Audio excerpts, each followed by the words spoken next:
વડોદરા શહેરના મકરપુરા વિસ્તારમાં આવેલ જશોદા કોલોનીમાં રહેતા યુવાને અગમ્ય કારણોસર ગળે ફાંસો ખાઈ આત્મહત્યા કરી લીધી છે.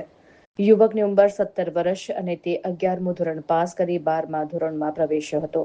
યુવકનું નામ અતીશ વિરેન્દ્ર ચૌધરી હોવાનું જાણવા મળ્યું હતું.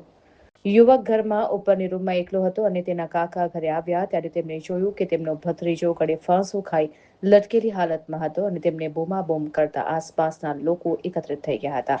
આ ઘટનાની જાણ મકરપુરા પોલીસ સ્ટેશન ખાતે કરવામાં આવી હતી. મકરપુરા પોલીસ સ્ટેશનનો સ્ટાફ ઘટના સ્થળ પર આવી પહોંચ્યો હતો અને યુવકના મૃતદેહને નીચે ઉતારી વધુ તપાસ હાથ ધરવામાં આવી હતી.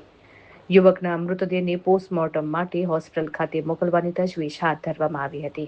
जसोदा कॉलोनी मकरपुरा है, मेन रोड। यहाँ पर एक लड़का 17 साल का अचानक किसी कारण से उसने आत्महत्या कर लिया है।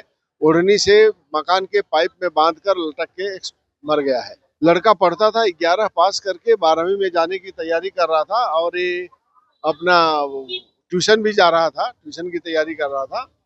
अपने घर में ही था बच्चा और बच्चे में कोई कमी नहीं है। बच्चा मेरा विद्यार्थी रहा है 10 साल, केजी से लेके 8वीं तक मेरे पास पढ़ा है और बड़ा ब्रिलियंट विद्यार्थी रहा है। मेरे विद्यालय का हेड बॉय भी रहा है।